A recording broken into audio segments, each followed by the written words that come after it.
Guys, এটা হচ্ছে imo clock, যেটা ESP8266 মডেলের ডেভেলপমেন্ট বোর্ড এবং একটি ওলেড ডিসপ্লে, কিছু জাম্পার ওয়্যার এবং একটি ব্রেডবোর্ড দিয়ে প্রোগ্রামিং করে তৈরি করা হয়েছে।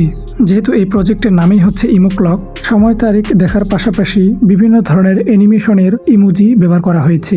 এই ঘড়িতে কোনো ধরনের বাটন অ্যাড করা হয়নি, যেটা ইন্টারনেট থেকে ডাটা নিয়ে এটা অটোমেটিক্যালি টাইম ডেট ডিসপ্লেতে প্রদর্শিত হয়। এই ভিডিওতে এই ক্লকটি কিভাবে তৈরি করবেন সেই বিষয়ে পুঙ্খানুপুঙ্খভাবে বোঝানো হয়েছে, তাই ভিডিওটি স্ক্রিপ্ট না করে দেখতে থাকুন।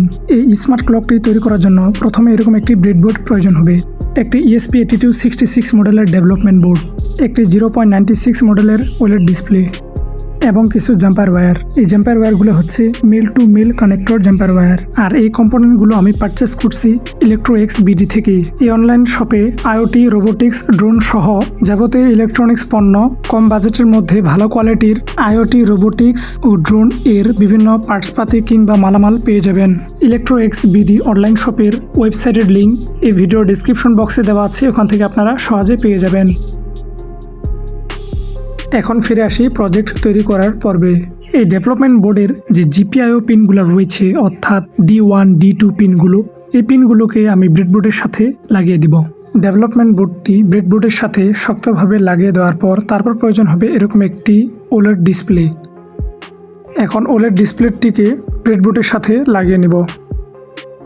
ওলেড ডিসপ্লেটি লাগানো শেষ। এখন এখানে ওয়্যার কানেকশন করতে হবে। স্ক্রিনে দেওয়া ডায়াগ্রাম অনুযায়ী কানেকশন করে নিব।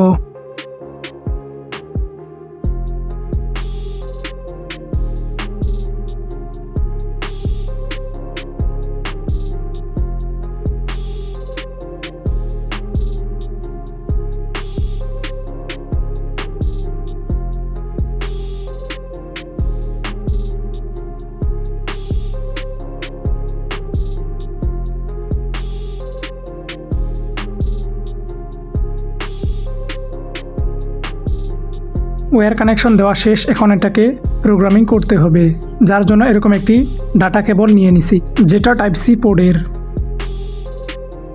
ডাটা কেবলের ইউএসবির সাথে এরকম একটি ওটিজি কনভার্টার নিয়ে নিচ্ছি, যেটা টাইপ সি পোর্টের। এই ওটিজি কনভার্টার দিয়ে এই বোর্ডটাকে প্রোগ্রামিং করতে হবে। তো আমি এখানে আগে টাইপ সি পোর্টটাকে কানেকশন করে নিলাম এবং বাকি থাকলো এই ওটিজি কনভার্টারটি। এই ওটিজি কনভার্টারটি আমার স্মার্টফোনের সাথে কানেকশন করে আমার ইএসপিকে প্রোগ্রামিং করব। তো আমি এখন চলে যাচ্ছি আমার মোবাইল স্ক্রিনে।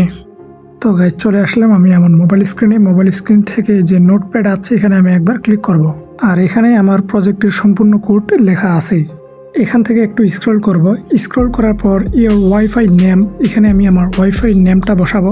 আমার ওয়াইফাই নেম হচ্ছে টেকনিক্যাল বিডি, তো এটা আমি এখানে লিখে দিচ্ছি। তারপর নিচে লেখা আছে ইওর ওয়াইফাই পাসওয়ার্ড, তো আমি এখানে আমার পাসওয়ার্ডটা লিখে দিচ্ছি, ওয়াইফাই রাউটারের যে পাসওয়ার্ডটা রয়েছে। আপনারা চাইলে এখানে মোবাইলের যে হটস্পটের নাম এবং পাসওয়ার্ড রয়েছে সেটাও ব্যবহার করতে পারেন। তো এখানে আমার ওয়াইফাই নেম এবং পাসওয়ার্ড লিখে দিছি।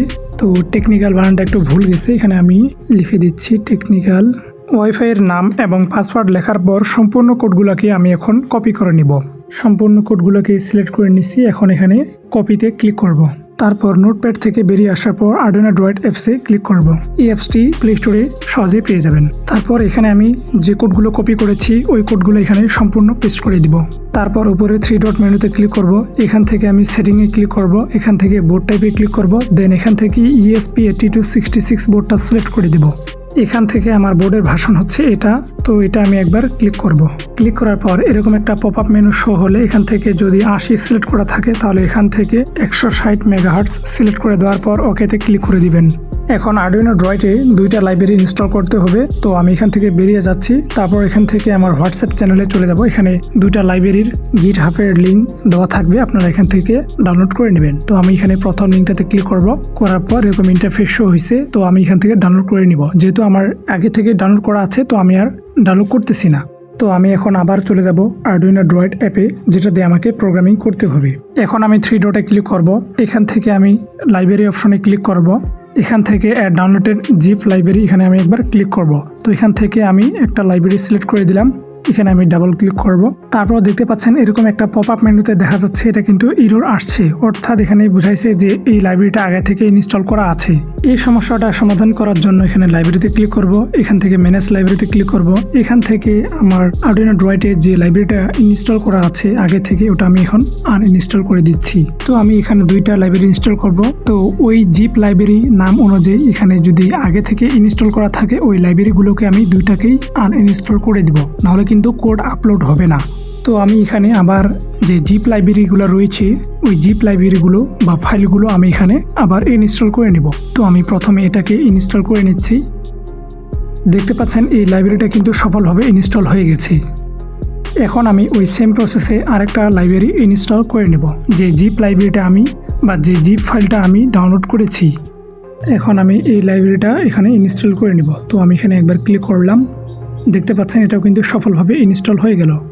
প্রোগ্রামিং করার জন্য যে কোডে আমি ওয়াইফাই নেম এবং পাসওয়ার্ড লিখে দিছি, যে কারণে আমাকে আর লিখতে হচ্ছে না। তো আমি এখানে কম্পাইলেশন আইকনে একবার ক্লিক করব, এটা কম্পাইলেশন হওয়া শুরু হবে। তো আমি এখানে ইয়েসে ক্লিক করলাম, দেখতে পাচ্ছেন এটা কিন্তু সফলভাবে কম্পাইলেশন হচ্ছে। কিছুক্ষণের মধ্যে দেখতে পাচ্ছেন কোডগুলো কিন্তু সম্পূর্ণভাবে কম্পাইলেশন হয়ে গেল। এখন আমি ওটিজি কেবলটাকে আমার স্মার্টফোনের সাথে কানেক্ট করে নিলাম, দেখতে পাচ্ছেন এখানে কিন্তু লেখা উঠছে। এখন এই কোডগুলো আপলোড করার জন্য এখানে আমি আপলোড আইকনে ক্লিক করার পর ওকেতে ক্লিক করলাম, দেখতে পাচ্ছেন এটা কিন্তু আপলোড হওয়া শুরু হয়ে গেল। সম্পূর্ণ কোডগুলো আমার ইএসপিতে আপলোড হয়ে গেছে। এখন আমি ওটিজি কেবলটাকে খুলে ফেলবো, দেখতে পাচ্ছেন এখানে কিন্তু লেখা উঠছে। এখন আমি মোবাইল স্ক্রিন থেকে বেরিয়ে আসবো। এখন ওটিজি কনভার্টারটিকে আমি এখন খুলে রাখবো। এখন ডাটা কেবলের ইউএসবি পিনটাকে আমি যে কোনো একটা 5 ভোল্টের পাওয়ার ব্যাংকের সাথে কানেক্ট করব অথবা চার্জারের সাথে। আমি এখানে 5 ভোল্টের পাওয়ার ব্যাংকের সাথে কানেক্ট করছি, যেটা আমার নিজের তৈরি করা। পাওয়ার কানেকশন দেওয়ার সাথে সাথে দেখতে পাচ্ছেন ডিসপ্লেটা কিন্তু অন হয়ে গেছে। এই প্রজেক্টের প্রোগ্রামিং কোডে আমি টেকনিক্যাল বিডি লিখে দিছি, যেটা এখানে প্রদর্শিত হচ্ছে এবং এখানে বেশ কয়েকটি ইমোজি দেখা যাচ্ছে। এখন ওলেড ডিসপ্লেতে থাকা তারিখ, সময় এবং কি সকাল না বিকেল সেটাও কিন্তু এখানে লেখা আছে। এখন কথা হচ্ছে এখানে যে সময়টা দেখা যাচ্ছে এটা কিন্তু পুরোপুরিভাবে সঠিক নয়। কিছুক্ষণ অপেক্ষা করতে হবে, এই প্রজেক্টটা আমার ওয়াইফাই রাউটারের সাথে অটোমেটিক্যালি কানেক্ট হয়ে যাবে। যখন কানেক্ট হবে তখন এখানে কিছু বিশেষ চিহ্ন দেখা যাবে। তো গাইস, বর্তমান কিন্তু সময় কত তারিখ এটা কিন্তু সম্পূর্ণভাবে সঠিক তারিখ এবং সময় দেখা যাচ্ছে।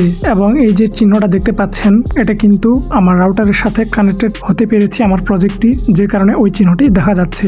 এটা অটোমেটিক্যালি 5 থেকে 6 সেকেন্ড পর পর ডিসপ্লের অ্যানিমেশন চেঞ্জ করে। তো গাইস, আজ এই পর্যন্তই। ভিডিওটি ভালো লাগলে লাইক করতে পারেন এবং আপনি যদি আমার ইউটিউব চ্যানেলে নতুন দর্শক হয়ে থাকেন এবং টেক রিলেটেড বিভিন্ন ভিডিও পছন্দ করে থাকেন তাহলে আমার ইউটিউব চ্যানেলটিকে সাবস্ক্রাইব করতে পারেন। এই প্রজেক্টের জিপ ফাইল এবং সম্পূর্ণ কোড ডিসক্রিপশন বক্সে দেওয়া আছে, ওখান থেকে আপনারা পেয়ে যাবেন। ভিডিও সম্পর্কে কিছু বলার থাকলে কমেন্ট করতে পারেন। আমি আপনাদের মাঝে এতক্ষণে ছিলাম চন্দন বর্মন। তো দেখা হচ্ছে আরেকটি নতুন ভিডিওতে। ততক্ষণ পর্যন্ত সবাই ভালো থাকুন, সুস্থ থাকুন। ধন্যবাদ।